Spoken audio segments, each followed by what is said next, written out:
For the first time since the Iraq War, United States Marines are moving toward a ground invasion of enemy territory. And the target is not a city, it is not a military base. It is a small island in the Persian Gulf that controls nearly all of Iran's oil money. Kharg Island, 5 miles long. A narrow strip of land sitting quietly in the northern Persian Gulf, and right now, thousands of American Marines are heading directly toward it aboard amphibious assault ships that were specifically designed for one purpose: putting troops on hostile shores. The conflict driving tonight's crisis is the same one that began on February 28th, the United States and Israel versus Iran. But tonight something has shifted, because for 27 days this war has been fought from the air. American bombers and Israeli fighter jets, Iranian ballistic missiles and drones. No boots on the ground. No American soldier standing on Iranian soil. That is about to change. Here is what we know with certainty. The USS Boxer and 2 additional Navy amphibious ships have departed the United States West Coast carrying the 11th Marine Expeditionary Unit, approximately 2,500 Marines. At the same time, the 31st Marine Expeditionary Unit based in Okinawa, Japan has already begun its own deployment toward the same region. That is the 2nd unit. Together they represent more than 4,000 Marines supported by amphibious assault ships, attack helicopters, armored vehicles, artillery, and fighter aircraft capable of launching directly from the decks of those ships to Marine Expeditionary Units in the same narrow stretch of ocean. That combination is not defensive. It is not a show of force. It is the basic structure of an expeditionary assault force capable of seizing and holding territory. And the territory everyone is watching is Kharg Island. But before we go deeper into the military picture, you need to understand why this particular island matters more than any other target in this entire war. Because the answer explains everything about why the United States is sending Marines instead of simply continuing its air campaign. Kharg Island is Iran's financial lifeline. Not a metaphor, a literal financial lifeline. Somewhere between 85 and 95% of all Iranian oil exports pass through this single island. Every barrel of crude that Iran sells to China, to India, to any buyer anywhere in the world flows through Kharg's pipelines, into Kharg's storage tanks, and onto tankers loading at Kharg's docking terminals. In 2024, Iran's oil revenues exceeded $46 billion. If Kharg falls, that revenue disappears almost overnight, not reduced, not disrupted, gone. Think about what that means for a government already operating under the heaviest sanctions regime in modern history. Iran's ability to fund its military, pay its soldiers, maintain its missile program, support Hezbollah and the Houthis, and keep the Iranian economy from collapsing entirely depends on that oil money. Destroy Kharg Island, and you do not just damage Iran's military. You remove the financial foundation that makes this war possible for Tehran. That is the strategic logic that is driving 4,000 Marines toward a 5-mile island in the Persian Gulf right now. That is why American surveillance drones have been flying slow, deliberate circles over the island for days. The MQ-4C Triton, a high-altitude reconnaissance aircraft, has been spotted making repeated passes over Kharg's oil facilities, its storage tanks, its loading terminals, and its defensive positions. In military planning, surveillance always comes before action. You study the battlefield before you step onto it. And right now the battlefield is being studied very carefully by analysts who have access to real-time imagery that no commercial satellite can provide. But the surveillance is not the only signal. 10 Warthog attack planes and AH-64 Apache attack helicopters have been repositioned toward the Strait of Hormuz. Veterans of the Iraq and Afghanistan campaigns recognize this pattern immediately. These aircraft arrived before ground forces in those conflicts. They were used to destroy defensive positions, eliminate obstacles, and carve out safe corridors for incoming troops. Their presence in the region right now is not routine. It is preparation. And everyone who has watched American military buildups before knows what preparation precedes.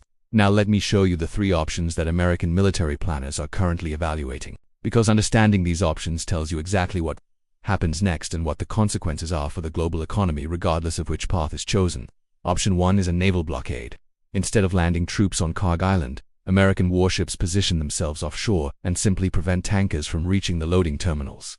No invasion, no occupation, just a slow economic strangulation. Iran has disrupted global shipping through the Strait of Hormuz. A blockade of Kharg would mirror that strategy but with a more targeted objective. Cut off Iran's ability to export oil without physically seizing Iranian territory. The political appeal of a blockade is obvious. Washington can claim restraint. No American soldier sets foot on Iranian soil. But a blockade comes with its own dangerous vulnerabilities. Ships enforcing a blockade must remain in predictable positions for extended periods. They cannot move freely. And Kharg Island sits approximately 20 miles from the Iranian mainland. 20 miles. That is close enough for Iranian coastal missile batteries, drones, and fast attack boats to reach those ships within minutes. This is precisely why the A-10 Warthogs and Apache helicopters matter. These aircraft are specifically designed to destroy small boats and coastal launch sites. But even with strong air support, Ships sitting 20 miles from a hostile coast in a narrow body of water are vulnerable in ways that no amount of air cover can fully eliminate. A blockade is never a passive operation. It is a daily test of endurance in which both sides probe for weakness. Option 2 is the one that changes everything: a direct amphibious assault. Marines landing on Kharg Island itself. American forces physically on Iranian territory for the first time in decades. Some military analysts estimate that between 800 and 1,000 Marines could clear the island of defending forces, particularly after the airstrikes that have already struck military infrastructure there. Clearing the island might take hours or days. But clearing territory is only the first problem. Holding it is a completely different challenge. Once Marines establish control, they must secure airfields, protect pipelines, defend supply routes, and maintain constant surveillance against counterattacks from the Iranian mainland 20 miles away. Every resupply convoy traveling from ships offshore to the island crosses open water exposed to Iranian surveillance and attack. Every defensive position becomes a stationary target, and Iran faces an agonizing strategic paradox in this scenario. If it strikes American forces on Kharg, it risks destroying the very oil infrastructure it depends on for revenue. But if it does nothing, it loses control of that revenue entirely. Either choice carries catastrophic consequences for Tehran. This is why the 2nd Marine Expeditionary Unit matters so much. 1 MU can conduct a raid. 2 MUs can sustain an occupation. They can rotate troops, maintain air cover, secure multiple defensive positions, and hold the island long enough to matter strategically. The staggered deployment of the 31st MEU followed by the 11th MEU suggests this is exactly what American planners are preparing for. Not a raid, not a show of force. A sustained occupation of the island that funds Iran's entire war effort. Option 3 is the fastest and in some ways the most dangerous. Destroy Kharg entirely from the air. Precision strikes targeting the storage tanks, loading terminals, and pipelines that allow oil to flow from the island to waiting tankers. Kharg currently handles approximately 1.5 million barrels of oil per day.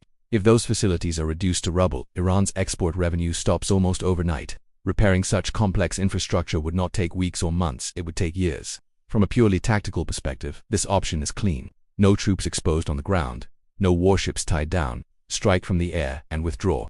But here's the problem that makes this option strategically complicated. Once Kharg is destroyed, it cannot be used as a bargaining chip. In warfare, the most valuable target is sometimes not the one you destroy but the one you control.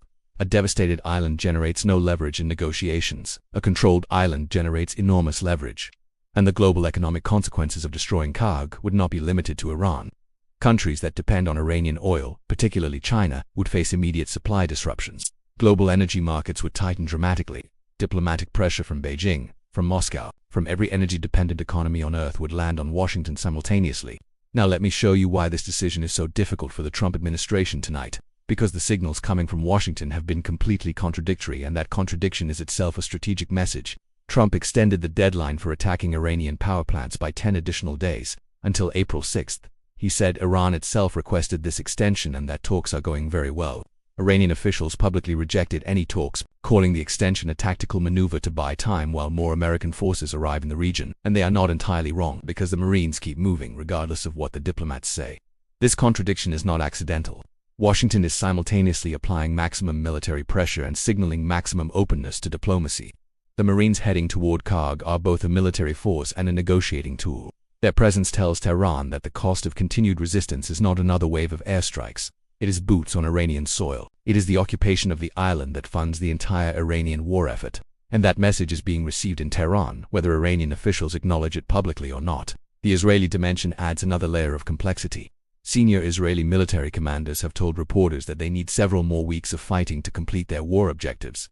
Israel's ambassador to the United Nations stated publicly that Israel is not part of any U.S. siren talks, and that military operations will continue until Iran's nuclear and missile capabilities are eliminated. Israel is not ready for a deal, and any ceasefire that Washington announces without Jerusalem's full agreement could fracture the alliance that made this war possible in the first place. Netanyahu is watching the Kharg build-up closely, because if the Marines land and Washington announces a ceasefire the next day, Israel loses its window to complete what it started on February 28. The European Union's top diplomat Kaja Kallas added another dimension to this crisis this week.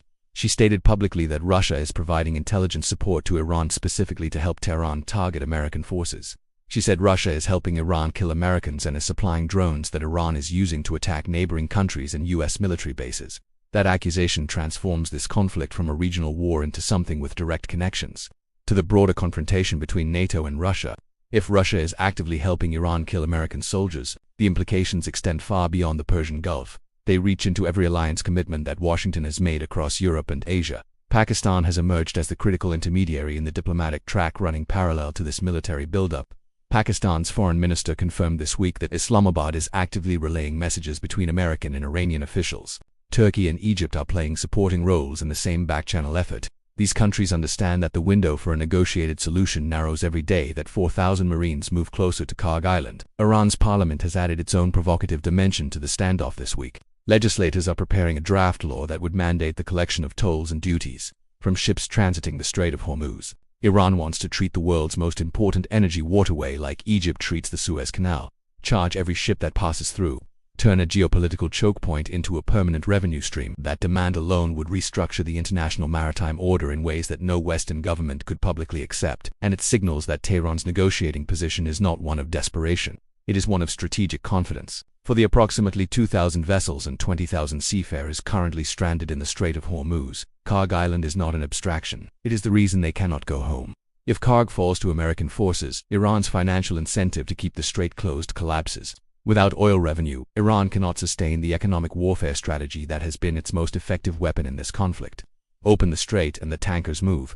Close it indefinitely and watch Kharg become the justification for the ground operation that ends the entire Iranian strategy. For the ordinary American family paying nearly $4 a gallon at the gas station, Kharg Island is also not an abstraction. It is the reason gasoline prices have risen nearly $1 in a single month. It is the reason grocery bills are higher. It is the reason airlines are raising ticket prices.